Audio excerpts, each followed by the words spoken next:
So India's growth story is a work in progress, and a very important cog in the wheel is India's infrastructure story.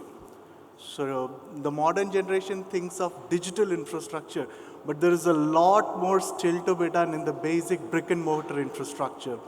So we have a stellar panel, and we're going to discuss a lot of the issues threadbare and maybe have some war room stories to embellish our discussion. So the National Infrastructure Pipeline sort of established almost a 20 plus lakh crore sort of investment needed annually. And the budgetary allocations, if we could see, have been coming down. So from 12.5 lakh crore to 11 plus crores. Where will we get this gap from? Where will we fulfill that? That's the important question we'll discuss. To kickstart the discussion, we'll have a small presentation from Mr. Rajkiran, and that will be opening up our minds and a lot of issues for subsequent discussion. Over to you, sir. Thank you.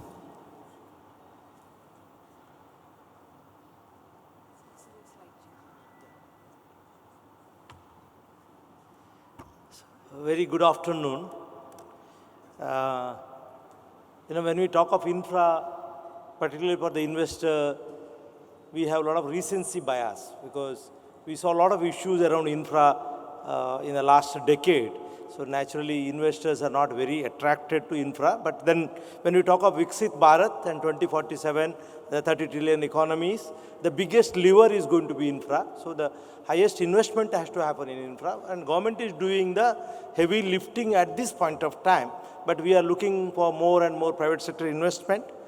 With that in mind, actually, this institution was created by an act of parliament in 2021.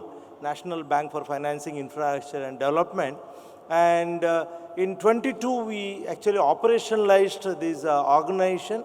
And as we talk, in the last 2 years, our sanctions are close to 2 lakh crores. And with the disbursements are close to 70,000 crores. And we are growing very fast, ramping up operations. And we have a developmental agenda. There are, because bond market development is an essential part of infra financing.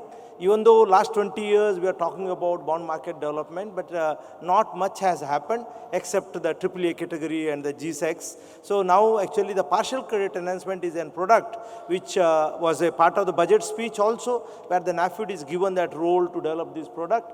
So we are already into that, and hopefully this will trigger investment into the infra bonds with the credit enhancement coming in, and there are many other activities which we are doing as a developmental institution. Now at the macro level, I have a presentation that, that how this infra space is evolving.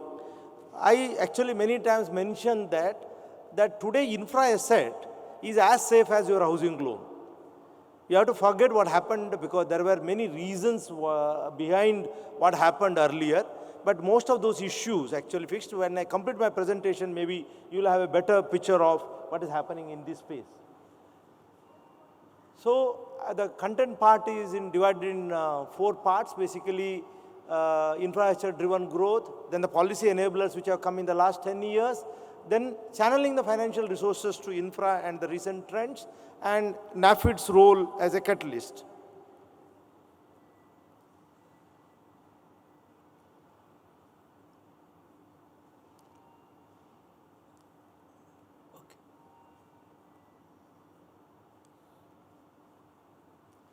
So, actually, the infrastructure-driven growth for the economy, actually, these are some points which we have, actually, what the improvements we see.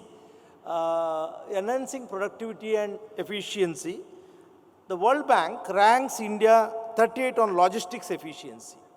Even Honorable PM speak about logistics efficiency because, with the GST, we did the biggest turnaround. You would have seen the trucks waiting near the gates earlier entering state to state. With the GST, actually, we have cut down. If a truck used to take 7 days to reach from south to north, now it takes only 2 days. Okay, that efficiencies have already come in. But then the road, which is meant for this thing, that high-speed corridors are being built. Now we have the Western Corridor and Eastern Corridors, and there are many investments happening around this, both on the railways and the road side, and the port-related development on the logistics side. It is actually improving our efficiency, and we are already, this is the World Bank ranking, that we have made substantial progress. And on the power side, actually, we are self-sufficient. Today, we don't see that, where the power demand overshooting the supply. We have created adequate capacity, and the planning is on. Because for a high growth country like ours, the power consumption, actually the power demand is likely to grow around 4-5%. Planning that, actually, the country is planning, and once we realized the focus was on renewable, and once we realized that renewable is not going to cope up with the demand what our country has, again the push has come on the thermal, and this time we have seen the push on the nuclear side also. So I think country is planning it well so that we don't go deficit on the power, because this is one of the important factor for the productivity. And then 77 Gati Shakti multimodal cargo terminals have been commissioned, because these are the places where the efficiency comes in. Because when there is a delay, there is a cost. Actually, if you have to be efficient, your logistics should be the world class. Then the second part is the job creation and skill development. Because actually now the infra and manufacturing, the kind of employment they're creating are 11.4 and 12. So, the capacity to create more jobs. Now, for example, I'll say the shipping. Now, the shipbuilding and financing ships are becoming a part of infra as per the budget speech. Now, the kind of employment creation it can happen through this actually is phenomenal. Because we have the best demography in the world today, young population. We need to skill people right, but then there is a huge investment because they are coming under infra, so they'll get a lot of benefits out of it. Already there is a maritime fund created of 25,000 crores, which will kickstart this investment, because we have done it in the renewable space, we have done it in the road space, we have done it in the transmission space, where the financing models have evolved and where we are creating more and more assets without much problem. Now, this is another area where the government policy interventions will come and the support will come, and a lot of job creations and skill developments will happen. Since we have a lot of young population, actually, here, the young audience, I'll tell you, it is not the degrees which are going to be important, it is the skilling which is going to be important. You need to be very clear, and the academic institution also are tuning themselves, because everybody needs a particular skill, actually. So you need to identify which area you have to get in and develop those skills. Then it is a boost to trade and industrialization. The port turnaround time is one of the best indicators of how a country is evolving. Today, we have one of the best port infra, and actually these are all data which are available in the economic surveys and the World Bank reports. See, we are very efficient today, 0.9 days, it's roughly 22 hours is the turnaround time as per the latest data, better than USA, Australia and Singapore. So, we should feel proud that, our interventions and infra has worked. Today, we have the best managed ports and the efficiencies are very good. Because I don't know whether you realize, when the port is parked, when a ship is parked in a port for a few days, it is so much of waste actually. Because actually they are good in shipping actually, not waiting in a port for unloading their containers or the goods. So this is the efficiency we need, and government has approved 12 new industrial smart cities with an investment of more than 28,000 crores across states with the 8 additional sanctioned projects. Then crowding in private capital, because if you look at the NaBFID site and the mandate, this is one of the big mandate for us, the crowding in the private sector investment. So the foreign direct investments have gone up substantially in the last few years. Particularly, there was a mention about InvIT in your quiz. Actually, if you, that numbers, like, if, on the REIT side, actually it is only 18,000 crores. But the InvITs, which basically take care of infra assets, one of the InvIT boss is sitting here, NHAI InvIT, which helps the country's monetization. The investment which has come is 1,11,000 crores. It is very substantial, and we have the biggest private equity investors, like, whether it is the Brookfields of the world, Blackstone, or Ontario Fund, Canadian Pension Fund. Everybody has invested active in the InvITs, and it's a substantial investment, and it's growing very fast. Actually, we are able to flip the assets on completion, when the cash flow stabilizes to these kind of structures, which is giving, see, these funds are coming repeatedly and investing more and more. That means they are getting good returns. So anyway, we will talk of the policy interventions which has enabled this in the next slide actually. So government is leading the way. I said we are doing the heavy, like the public spending or the government investment is the biggest spend today. So infrastructure capital expenditure has witnessed a 20% CAGR from 21 to 24, because this is where actually the COVID and post-COVID period, where substantial budgetary allocations happened for the infra. So, and 14 lakh crores in 24, which is a budget allocation, and it is expected to reach 15 lakh crores in 25. The share of private investments are also growing at around 9% and likely to be 12% in 25.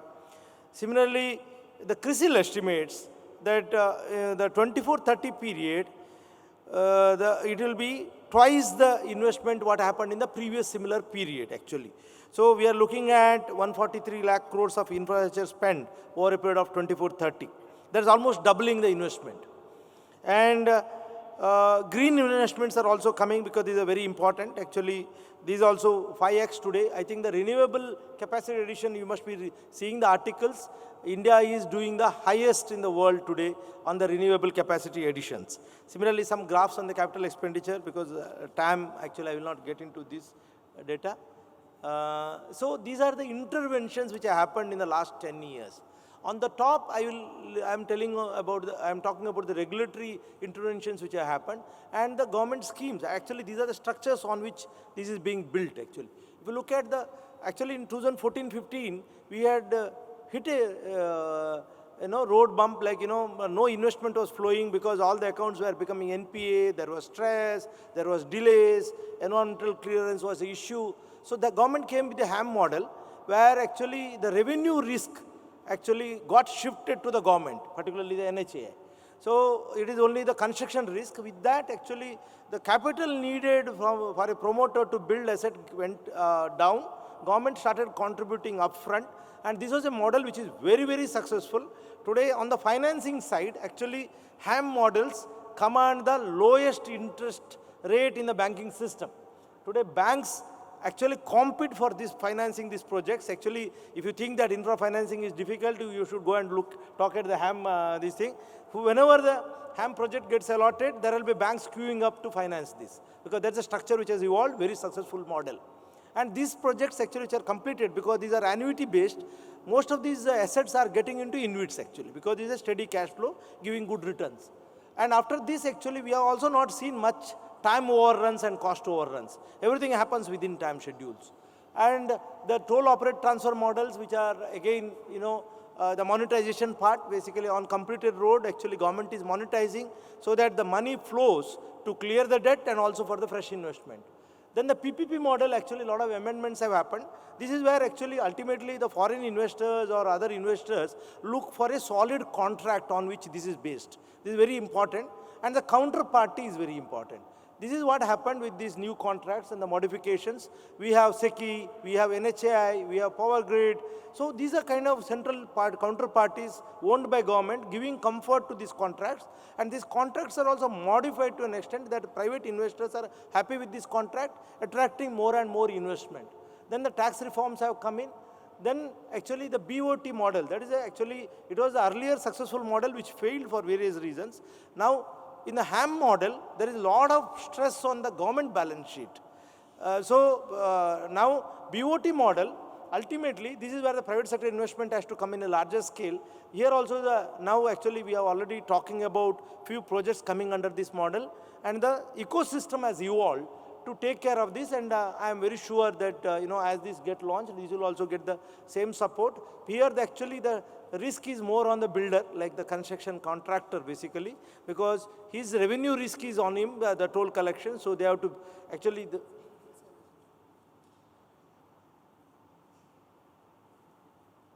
Yeah. I'll be quickly doing that, and these are the government the interventions creating a national infrastructure pipeline and the Gati Shakti and all that.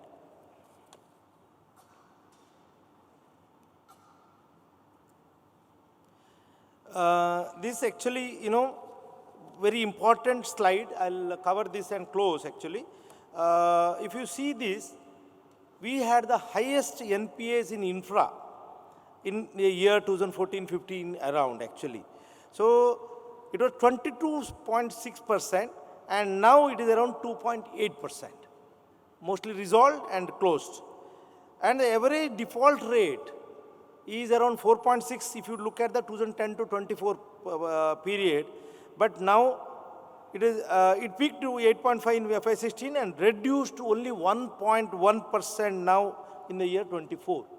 So that when I say it is as safe as housing loans are typically has a 1% default rate. And today infra also last 6-7 years the default rates are averaging around 1%.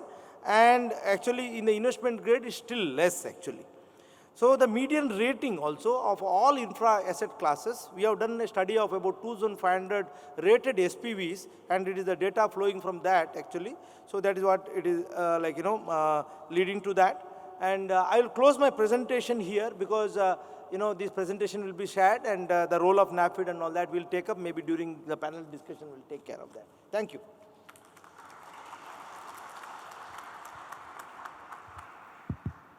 Thank you for that insightful presentation that opens up a very, very important question. I mean, for a common person, a REIT is an instrument which has an upside potential and an InvIT has limited upside. I mean, how much can roads and bridges appreciate? But as we see, you have about 25,000 which is raised, crores which is raised through REITs, but a 1 lakh crore, almost 4 times which is raised through InvITs. What is the secret to this push? Yeah, can you hear? Yeah. See, InvIT, if you look at the last, basically InvIT is what? You're buying land, building commercial infrastructure in that, getting rentals, and then monetizing it. It has got a permanent life because the land also is a part of the InvIT, right? So usually it gets around 6.5–7%. Commercial rentals are around 7–7.5% of the value of the asset. So 6.5–7 is distributed every year. Over a period of time, the rentals will go up in line with the inflation or the land price increase or combination, right? And that is what is put in InvIT. While infrastructure is a limited life asset, 25–30 years, whatever is the concession period. So you have cash flows. It's a cash flow asset, while REIT is more like equity. Land, the upside of land belongs to the REIT holders. The challenge we have had in the last 10–12 years, land, because of the slowdown in the economy, we had only 4% growth rate from 2014 to 2020, right? 4–4.5%.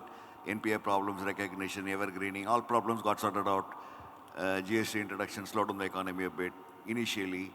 So lots of things have gone wrong on the real estate market. The prices, average price increase, commercial real estate is sort of almost flat over the 10-year period. Maybe it is 10% nominal, which is like 1% per annum, right? You have not seen anything over the last 10 years. And that is the reason the real estate market is doing very well now, because it has got a lot of catching up to do. You've not had any price increase. Nothing has happened in there. It's getting reflected in REIT. After the work from home stuff, commercial buildings. The surprise is the scale at which InvITs have beaten REITs with limited upside potential. No. Because there has been no cash flows during COVID, right? The commercial real estate market is what REIT is all aligned with. The cash flows have not been there, so it's taken a lot more time to come up. So the InvIT yield on a private listed InvIT yield, you get 12.5% for a 20 to 25-year period. In So REIT, I think it's a classic in REIT, it is only clientele 6%. effect. REIT, we have got only 6% till now. So there is So as a company, we invest a lot more in InvITs because I want cash flows. I'm investing in yield product. I want cash flows. 12.5% return is spectacular even compared to equity market. Equity market from NSE, the day NSE, this building got formed and NSE got listed, average NSE growth over the last 30 years is something like 13.25% compounded. REIT gives you 12.5% compounded.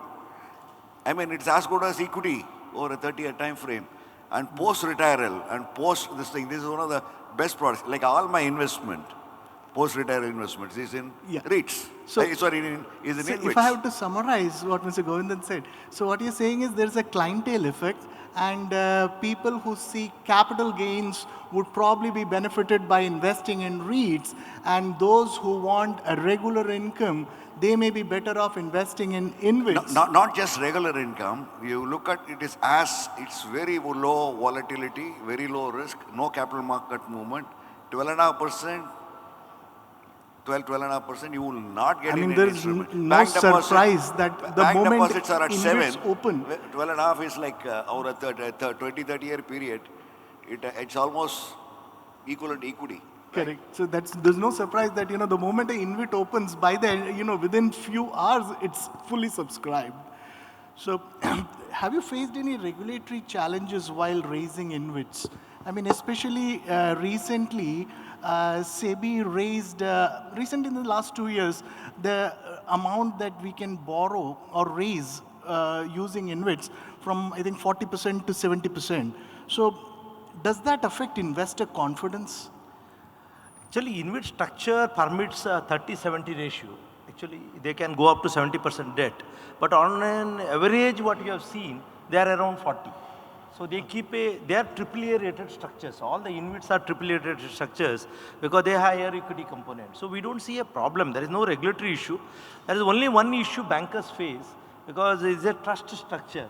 So this is not under Insolvency Act. So you can't take them to the insolvency route in case of their default. So that is one thing, but then hopefully this will also get addressed.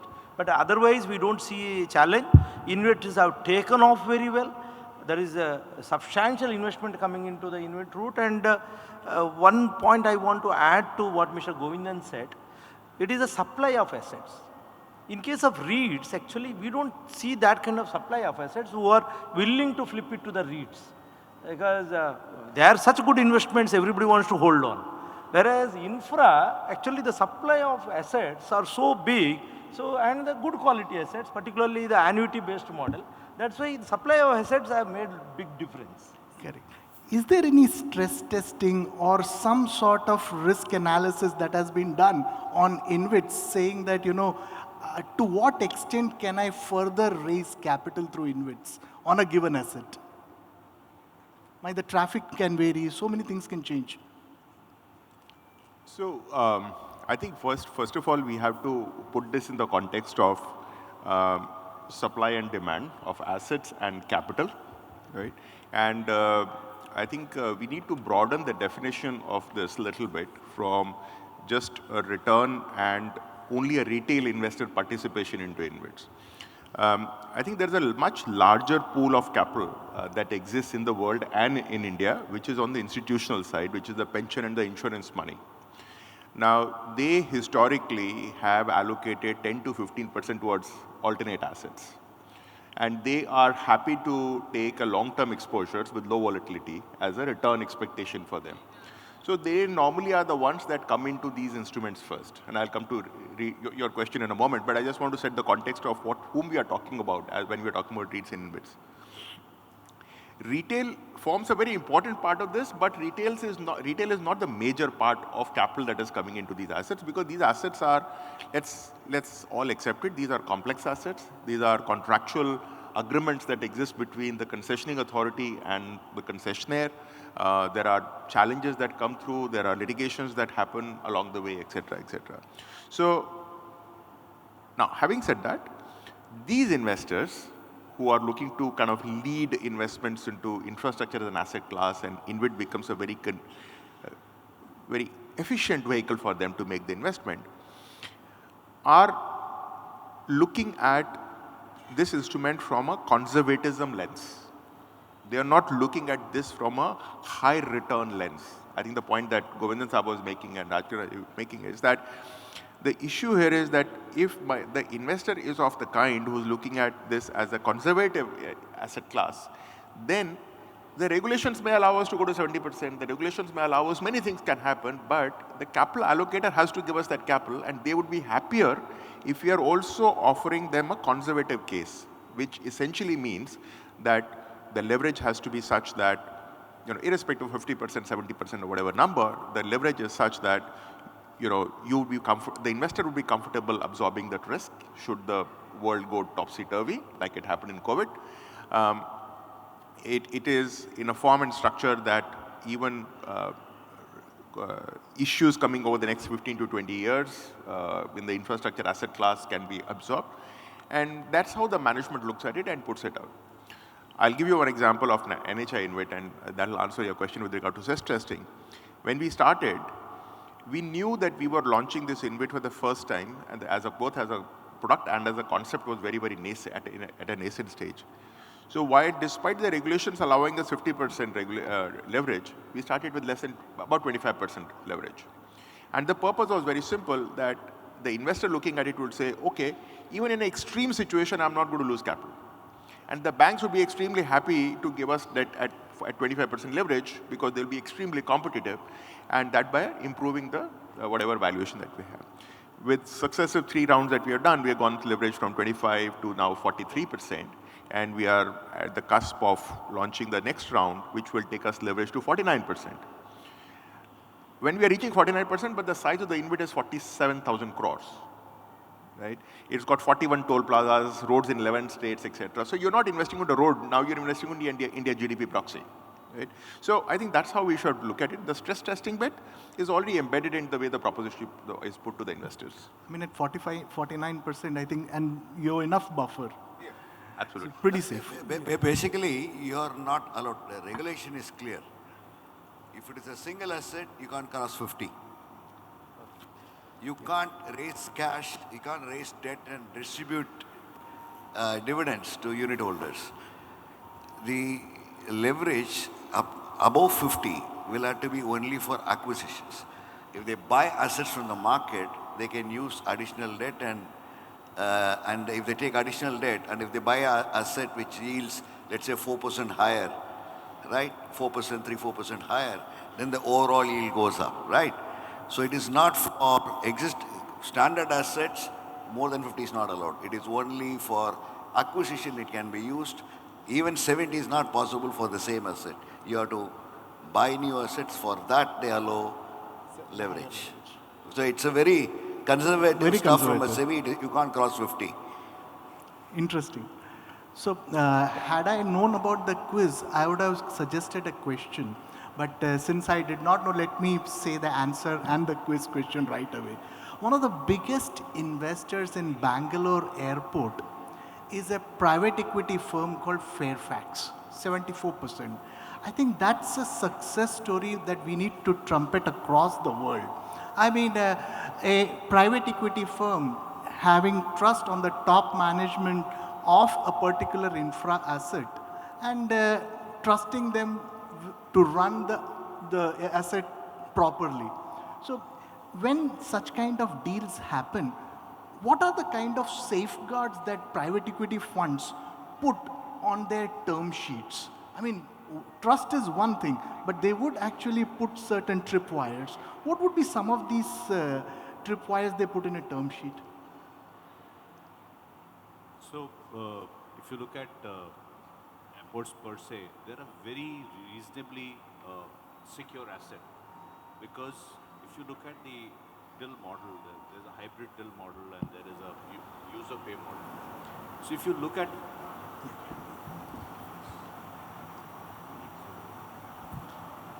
So maybe if you look at the models, there is a till model, a hybrid till model, where you take non-aero revenues and they take aero revenues in a certain proportion. And there's some ones which you take only aero revenues as such, single till, yeah. So if you look at it's a very safe asset, because during the 30-year concession period, you have to redistribute whatever your capex is in a recovery in a user pay regime. Unlike the electricity sector, in an airport till now, no regulator has stopped hiking the user pay tariff till now. So airports have basically been on a single way. It has been the most, I think, successful asset, because the regulators have let it function the way it should function. Okay. Okay. So that's the single answer to your question. So if it allow the maths to function the way it should function, every industry will function, including electricity sector. to, and all bankers sitting here, most of us bankers and finance guys, if you allow maths to happen, then both sides of the equation will, adjust. Only when you interfere with the mathematics, that is when the problem starts. I think that's a big credit coming from senior bankers for Airport Economics Regulatory Authority. I mean, they probably live by the line of feather touch regulations. Huh? I'd like to supplement this question, and I'm kind of looking at the average age of the audiences here. So perhaps, we need to go back about 15 years here. So there was a time when there was a lot of private equity that was looking to invest into Indian infrastructure. I'm going back to the period of 2007, 8, just post GFC, leading up to probably 2013 when the Fragile Five happened in the macro. And pretty much the who's who of the international private equity world was looking to invest equity into India, and the rupee was 45. And at that 45 rupee, we were each holding about $1 billion of capital to deploy only in India. So even if you assume there are, let's say, 7 to 10 investors, we were holding at that price point about $10 billion of private equity to invest into India. Now, how has this story played out? And probably IIM Kozhikode at some point in time would like to write a case study on that, because that story has not played out well. The risks that were taken, the risks that were assumed by the investors, how the regulatory framework evolved, I think everybody was learning on the go. And a lot of those learnings led to that capital kind of pulling back from the country. A lot of the capital was lost. And the fact is that that's why the point that the slide that was presented by Rajkiran ji is that most of the capex that is being shown to be put in now is actually led by the government. So 2.7 lakh crore that was shown as investments into the roads in the last, every year it's about 2.5 to 2.6 lakh, 7 lakh crore, has actually been led by the government now. But that's actually a failure, because we are not a resource-rich economy. We don't have oil, we don't have gold, so we need private participation. So that's possibly not the best way to look at it, and I may take a slightly, controversial position here. The biggest balance sheet in the country is the nation's balance sheet, okay? Anyone here cannot take a toll risk at the end of the day. No private sector enterprise can take a toll risk because we are going to build more and more of roads and more resources. So it is very important that we recognize that the risk can only be taken by a large balance sheet, which takes it like a portfolio, okay? Right here you can see Nifty ETFs, right? If you look at a single stock vis-a-vis the ETF, the ETF is less riskier because it pushes the risk across. And my friend Govindan, is possibly the master from all students can learn. One of the best risk managers in India is sitting here right in front of you. So you must learn risk management from him. But to the younger audience, I just want to appeal all of you, because all of you are change makers, and you have at least 50 years ahead of you, at least at the very minimum. You must encourage population to embrace user pay. If you use a service, you must look how we can pay for it. Because if you don't pay, the taxpayer will pay. If the taxpayer will not pay, somebody will borrow, the future taxpayer will pay. Somebody has to pay for it.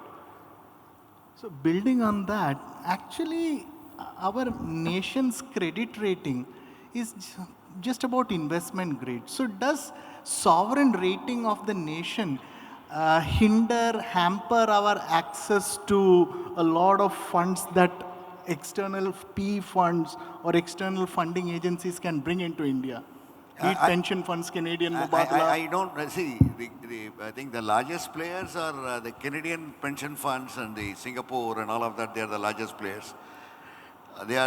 So basically the whole country is working, infrastructure is working for pension industry of Singapore and Canada and maybe US. I can't understand why Indian pensions and Indian provident funds can't invest. There is enough money available. We don't need foreign money. What you need is technology, which we don't do well enough. I can't understand why DeepSeek has to come in China, $10 million, you can do it. We say IITs and very proud, but hardly any innovation happens here due to certain reasons. So innovation and what he said on infrastructure, Logistics cost 15% of the total economy, right? The normal commercial organizations pay 15% is the logistic cost. Normal international average is 4 to 5%. You have to go down to 6%, 9% will be the saving in infrastructure. The government is thinking about it. I think the Gati Shakti and all of that, the last mile connectivity. So there will be an improvement of 9-10% of productivity improvement because of logistics costs coming down on power and all of that. Then you need to have innovation and you need to have scale, right? Once you do that, India can be like China. It can be much, we can go forward, China forward. Because today, products and services consumed in India will have to be made here. Products and services made in India will have to be consumed all over the globe, right? Good. So you'll have to raise that bar, and infrastructure plays a significant role, very significant role. Innovation does play a role. We also have to innovate. There's a lot of innovation on the fintech related which the government has done. It has not happened from private sector. Private sector. True, but then till then, we need mechanisms to fund. Till the No, time funding, our funds... I don't think funding is a constraint. Foreign funding has initially helped kickstart. I think some other provident funds are looking at infusing a lot more money. We need a lot more project finance institutions. NaBFID has done a good job, but we need a lot more. Earlier, used to have all the commercial banks used to lend. Because of the NPA problems and some of the issues 10 years back, infrastructure has become a bad word. No commercial banks lends, right? Good. So we'll have to create that mechanism or the incentive structure where the commercial banks also start, at least post-construction they should come in. Pre-construction risks will be taken, and the government agency should, as Rakesh said, user fees will have to be paid. Some changes in government organization is required. Today, if you look at Bombay, you've got MMRDA, you've got BMC, right? Multiple MMRDA owns agencies. assets, MSRDC, State Road Transport. So if something has to happen between Bombay to Pune, who will have to build the asset? Tax collection power is there with BMC, right? So cash flows are with BMC. Land is available with MMRDA in certain areas. Land is also owned by a lot of other state entities. Now, if you have to build something, how? So the bank, if NaBFID has to lend to, let's say, MMRDA, they don't know what owning a road means. They have to learn to do it. And they have only land. They don't have cash flows. So the government, the way the states goes about doing it, there has to be some sort of reorganization. If they do that, cash is available. State government, it's possible. Fantastic. Central government is possible. It is not impossible. It is there. I'll put some numbers into what Mr. Govindan said, because we do a lot of work around this. Actually, the insurance industry, because as the country is growing, as the per capita GDP is growing, a lot of savings is happening. What we see in SIP mutual fund is a very small portion actually. Insurance has 75 lakh crores under their assets under management. Okay. Insurance. Pension, PF, insurance put together, it is 117 lakh crores. It is 50% of scheduled bank deposits as we talk. So it is not small.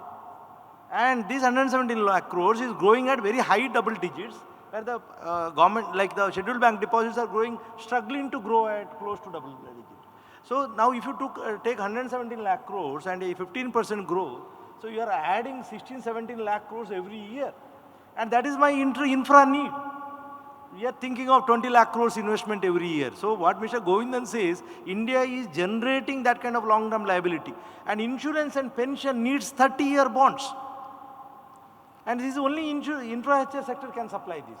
So correct. The money is there, only that bridge between that fund and the infra, that is where we come in by partial credit enhancements and many other products, indeed, so that that flow happens.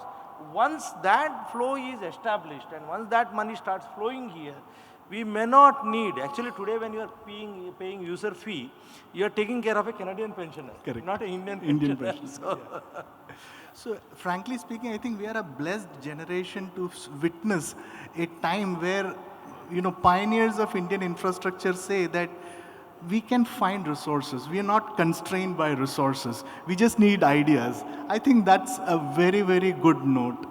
So building on this initial discussion that we started this conference with, that is of trust. Now, trust is something like, damned if you do, damned if you don't. So to attract private investments, we sort of come up with model concession agreements which, accommodate for a whole bunch of things. I mean, some very, very supportive clauses like NPV protection clause. So we do all these kind of clauses, and then there can be times when the private sector doesn't rise up to the mark, and maybe they come up with their own interpretation of these clauses, and then this entire thing goes into arbitration. So if we do things to ease business, there is an issue. If we keep an iron curtain, still there is an issue. So the million-dollar question is, where do we draw a line? I think NHAI and some of these frameworks what has come, right? In banking, you call it intention to pay and ability to pay, right? Intention to pay is more critical than ability to pay, okay? If there is sense of fairness, which I think has come and in the road sector, you see a lot of fairness in the renewables, you see fairness in power transmission, right? That same sense of fairness will have to be there in multiple sectors, right? It is not there today. It is not there. It is an unfair, nobody, let's say if you want to do a metro under PPP, the government will, the public sector, the private will own. We have one and we suffer.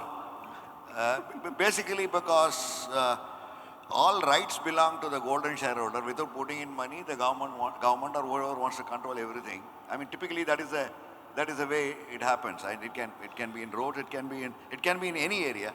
Certain sectors have been cleaned out in the sense that they have made it fairness as a primary area in which they use to attract capital.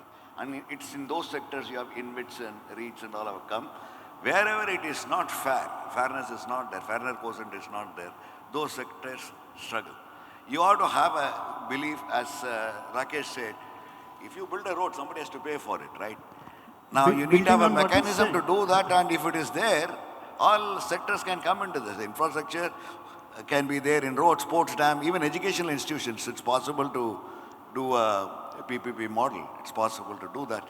That sense of fairness is required. That fairness, if it is there, everything can be sorted out. So just it is there. We have seen it in 5-6 sectors. So I just want to make a point, because a lot of your students here, whenever you take a project which has a completion period of any time, defined time frame, 2 years, 3 years, 4 years, a capital, in the capital sheet, you will do a minus, you will do this minus on an Excel spreadsheet, put dates there, calculate an XIRR, and then XIRR is arrived at.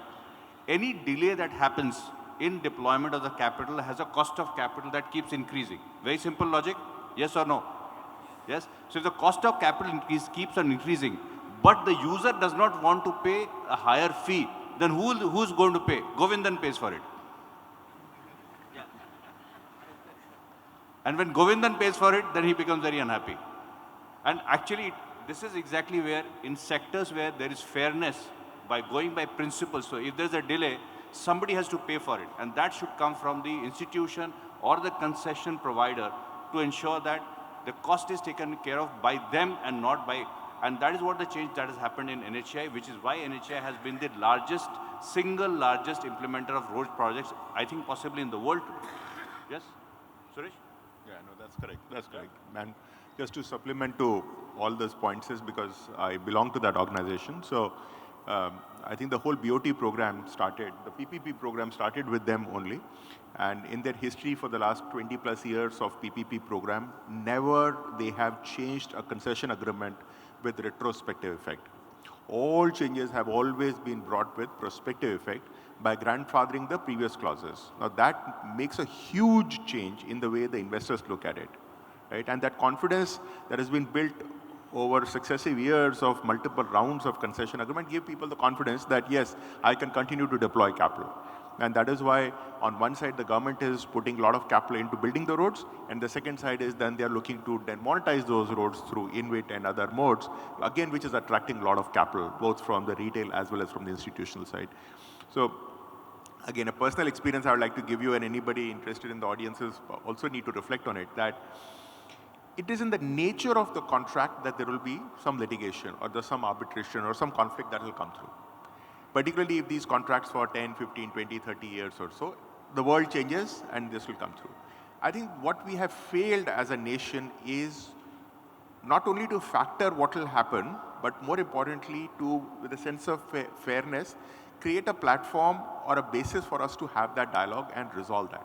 And indeed, if that conflict turns into an arbitration or a legal case, how to resolve it within a meaningful time frame. And again, here, the beneficiary of all this in our inefficiency has been, surprisingly, not surprisingly, been Singapore. Most large arbitrations happen under SIAC, SIAC structure, in which our own conflict, our own lawyers, our own promoters, our own capital actually takes a flight, goes to Singapore, pays the SIAC fees, pays them the fees, pays their legal fees, etc., settles arbitration and comes back. I think that's where we need to fix it, for us to really talk about large monies to come through. And then money is not a problem. This is a core problem for us. I think that touches upon the root problem, the root cause of all the issues. That is a fairness in arbitration process, wherein we take it at an arm's length and resolve it. There's one more issue actually. So since there's students here, there's one more issue actually. There is, and I guess Rajkiran ji is absolutely the right person to expand more on it. If you look at project planning, okay, when you plan a project, the depth of detail that has to go into project planning itself is a very big issue. So if you are from Bombay, for example, and if you look at the sea link, okay, the sea link turned one fine day in a certain direction into Worli. Now we are rebuilding the sea link in a different way. So any changes in project, how you build, how much detailing you are going in, the topography, the kind of surface which you are using, the kind of materials that have to be used, all that, the project planning is a very critical skill. And the changes in project planning lead to what is called a change of scope, okay, which is what goes into roads more say, sometimes in transmission project, much lesser into thermal or even renewable energy projects. And that is a very key component which leads to these changes which Suresh was talking about. And any concessionaire will go back and represent to the regulator that these things have changed, how can I get compensated? And that is where the issues start from. Either it starts from project planning issues or time delay issues. Those are the two critical big issues from where the dispute starts. If it is settled on time, a lot of this can be ironed out and resolved much quickly. It is getting done, but the faster it is done, the better it becomes. Rajkiran ji. Yeah. Actually, the root cause of most of these problems what we face is in the DPR. Actually, there is one minister, famous minister, who speaks about it regularly. If the DPR is prepared properly, then we don't have so much of problems. Actually, the root cause of most of this infra-asset problem is the DPR. If it is not assessed right, actually, where it passes through, what are the environmental issues it can face, the land acquisition issues. So many of these are settled through Gati Shakti. Now, if you look at the Gati Shakti portal, this is where a lot of things are getting addressed. Actually, Gati Shakti evolved. Anything above 500 crores get listed in Gati Shakti. And this is a very, like, lot of technology support in this. And if you look at this website, where all the government departments sit together. So after this, actually, if you have seen the infra project implementation in the last few years, we are not seeing time overruns, cost overruns, because of the support which comes from Gati Shakti. They are able to see upfront, because if you put a project, it will give you exactly where it passes through, which are the lands it will pass through, which survey numbers, how much is government land, how much is forest land, all these things get fixed actually. So ultimately technology is a solution for most of this problem, but any DPR preparation which is not factoring into this issue will lead into this problem. But again, coming back to this, we tend to highlight the problems more than the solutions. Today, comparatively, most 90-95% of the projects are getting executed in time. So we don't see a cost overrun, time overrun. Actually, I have funded now maybe about 160 projects. We have hardly 5 projects. They are not into trouble, but then there is a time overrun or cost overrun because some land acquisition issue, and that not because of the promoter. So what has happened is the quality of promoters who are executing projects have gone up.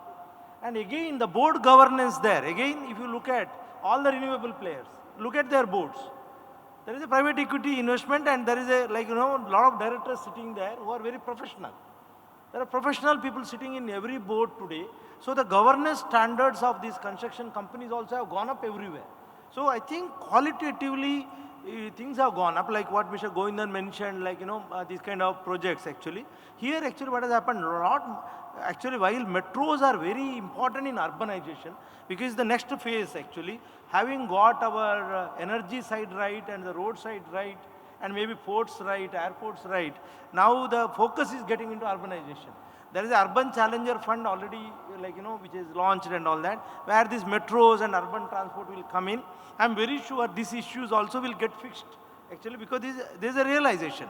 Because having invested so much money, you're not making the returns, and if they're able to, if they're forced to take a burn, actually, I have seen L&T doing PPP projects long back. And last 10 years, they have stopped. And if a company like L&T is not into PPP, what else we are looking at? Because, see, ultimately we have to address the issues what they face. The biggest, actually today, the order book of L&T is 10 times more than anybody who is next to him. That is the kind of order book they have. And if they're not doing PPP, then we should understand there is an issue. So we need to address this issue on the contract side. Yeah, I think not just in building infrastructure, even contracting framework, that QCBS, we had a quality-based framework which the government taught. It's not been implemented at all, right? So that sense of fairness which I mentioned, it is not there for even in contracting business. I'm not talking about owning a project, I'm talking about even construction. It is there in certain sectors, like what he said, roads, renewable energy. There is a sense of fairness because the ecosystem is built like that. It has to move to a lot of other areas. If you look at a standard, let's say hydrogen, can it be under PPP? Can I make hydrogen and supply to a large public sector company, right? Hydrogen, they need to have hydrogen, green hydrogen is required. Can I do that? It's possible. But as an owner of the project, typically you will see that fairness will not be there. They push all the problems to the guy who's owning it and all that. So it's not there in every sector. It is there in 2-3 sectors. That's it. Here is It's a not there concern everywhere. now. Look at how we have all on this stage avoided one question. We said power sector is nice, we have reformed, but I think we have addressed a part of that, that is transmission is safe. But distribution, I think the power economics is, it's not appropriate. So we have a long way to go as far as power sector reforms are concerned. Maybe if I may just use some cliched terms here, that is the less fair of the assets, those are the ones still in the government kitty.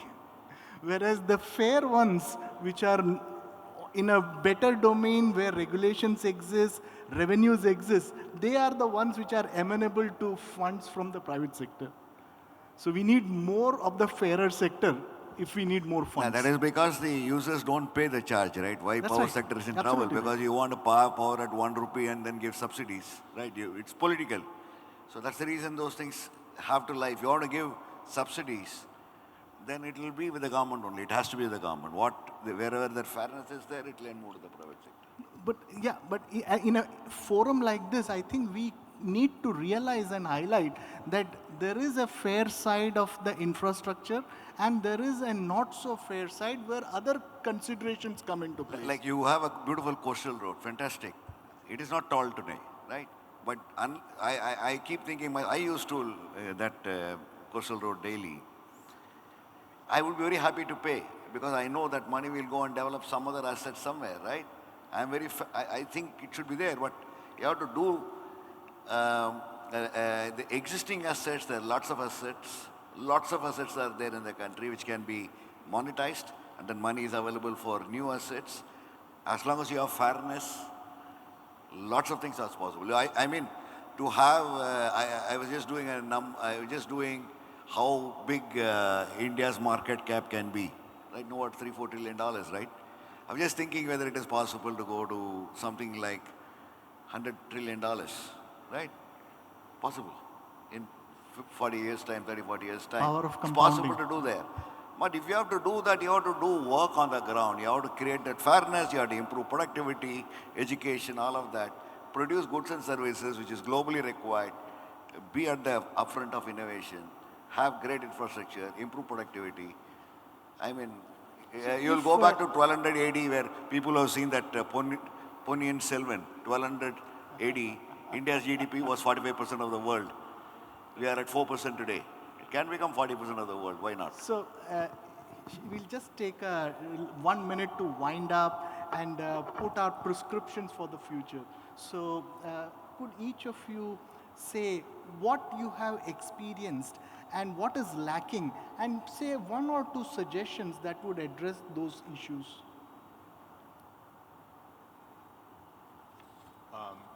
I think looking forward, we have to look back a little bit. So while we feel very happy about how much the investment has been done in infrastructure, but since it affects all of us, it affects the quality of life. We are still under-investing into infrastructure because as a percentage of GDP, we are still not crossing 30, 33, 34%, which doesn't lead to much. So on a nominal basis, it's growing, but GDP is also growing.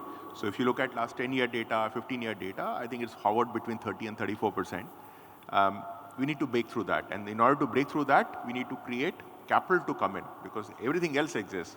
And from my perspective, I think what we need to really think about is resolving 2 constraints.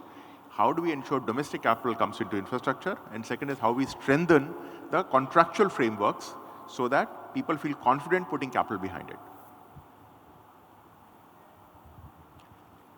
So, Suresh has already talked about 2 very important facts, which is the strengthening of the contractual infrastructure, increasing domestic flows. So, adding basically, drawing 2 very basic fundamental points, which, as students you are learning. The first chapter is time value of money. That can never go away whenever you do, whatever you do, and that has to be seen in the context of any infrastructure project that is getting implemented. So the project has to give returns, it has to pay, and that will translate into a user pay regime, which means every user which uses any service, whether it is electricity, healthcare, roads, transportation, metros, airports, will need to pay for it, and that culture has to come in. Whether we use a cross-subsidization mechanism till a fairness comes in completely is a different matter, but a user pay regime has to come in the minds of every citizen of the country. That's a very important, and it emanates from the time value of money. And the second thing is, I think, a lot more importance needs to be given by youngsters like you in project planning. I do believe that if you plan things properly, then the surprises will be much lesser at a later date. And you need not plan for a short term. And a good way to look at some of the cities which we inherited from the earlier, prior to independence, there are certain infrastructure which is built, which is still lasting us after 75, 80 years. So we must examine how did they think and how did they build that infrastructure with what kind of things in mind. So today, a high-speed rail corridor may look, why are you spending so much amount of money? But 10 years down the line, 15 years down the line, who knows? Look at how our airports have changed. All airports were thought, why are you building terminals? Look at how overcrowded our airports have become. So we need to build infrastructure. We need to do planning better so that once we plan, it is good enough for 20, 30 years, and we are not revisiting those plans at a very frequent intervals. Yeah, I will give a different perspective. Today, government does the heavy lifting. If you are allocating 14, 15 lakh crores for infra and project financing from the budget, actually this money can be better spent on healthcare, education, because that is where the investment should flow. But actually why government is pushing money here is because if you are looking at growth, actually unless you put this kind of money, growth will not come. But then actually we have limited resources, so budgetary allocation is going up every year on this. Actually the private sector has to come in and lift this load so that this money can get into the social infra, education, healthcare and all that. That's the ideal situation. Because like you can't increase your income substantially, so this is the way you can. So for the private sector investment to come in, a lot of enablers are already in place. So our target is to see that the remaining sectors also, like, the agreements are such and the DPRs are so good quality and, the investors come. And actually success, see, institutions like us are working on this. Government is very keen to fix all those issues which are affecting, the private sector investors who are not coming in, so that the concession agreements are getting redrafted. The legal, like, you would have seen in the aircraft side there was issue. Recently we saw that government came in with amendment to see that in future we don't have that problem. So like that, no, government is very quick to respond and these issues are getting fixed. The success of all this will be seen when L&T bids for the first PPP project. I have nothing much to add. I just say fairness in whatever other areas other than the roads and transmission line and solar, right? Fairness increase and quality will have to be super focused. We can build a thermal power plant with Chinese boilers, which will work 10 years, and after 10 years you can use it to make tea. वो power तो नहीं निकलने वाला है वहाँ से, right? They sell, I mean, but if you look at the costing, it will look cheap.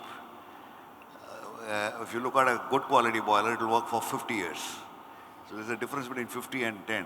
We are all short-termism. We have to look at long-term quality as a country. If you do that, life will be good. I think it will grow somewhere. I have to add one point. I just recently read on Twitter, which is a very important point, said that, you know, when Japan tariffs were imposed on Japan by America, then what Japanese did, they accepted the tariffs, but they adopted a simple philosophy that we will only use Japanese goods. Time has come for Indians also to think like that.